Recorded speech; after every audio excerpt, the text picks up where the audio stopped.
Haia, Gwen Llio Brocas yma, a dwi yma jyst i ddeud chi faint mor hawdd ydy creu ffilm ar eich mobile ffôn.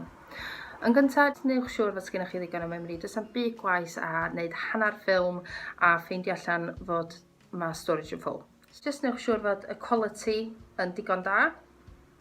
Sydd yn meddwl bod o rhyw 1080 pixels, rhyw 30 frames per second, a dylai fod hwnna digon da. Fel arfer wneud eich ffôn chi fynd i quality digon da, ond just checiwch. Bydd o'n brifo.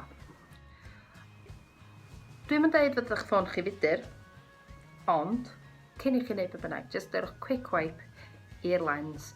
Rhag ofn fod yna make-up yna fo, yna hoel bysydd yna fo, yna baw yna fo, just na i'r lens.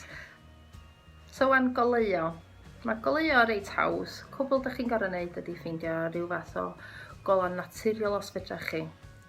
So wan dwi o flaen ffenast yn yr office, neu fydech chi fod tu allan sydd yn really haws. Os ydych chi ddim efo golau naturiol, dwi'n mynd eithaf chi fynd allan i cael studio lights, ond just dyrwch rhyw fath o lamp i roi rhyw fath o ola meddal fod ydi o ddim yn harsh a fod o yn llygyd pwy bynnag ydych chi'n ffilmio a fod o dipyn bach fod o Spanish Inquisition, dyna ni'n eisiau hynna.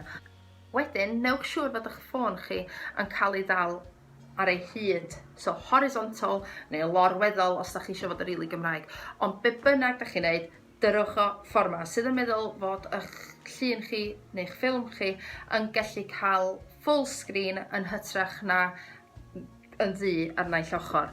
Mae'n gwneud lot fwy o sens, na ni just wneud o fel ad. So cadwch eich ffôn yn segur, yn steady. So beth sgynna fi wan ydy y ffôn ar laptop a couple of files. Os ydych chi'n teimlo really flush, fysa chi'n gallu cael tripod efo attachment special i ffôn, neu fydach chi cael selfie stick. Ond be fydach chi'n neud ydy just wneud siŵr fod o'n steady. Os does gennych chi ddim byd fel a fod ydych chi yn ffilmio rhywbeth tu allan, heb tripod, digon haws, just gael fel ar eich ffôn, ond wneud siŵr fod ydych chi'n teimlo digon gyfforddus i gallu dal y shot trwy fo gyd, a fod o gyd yn aros yn steady. A dyna ni.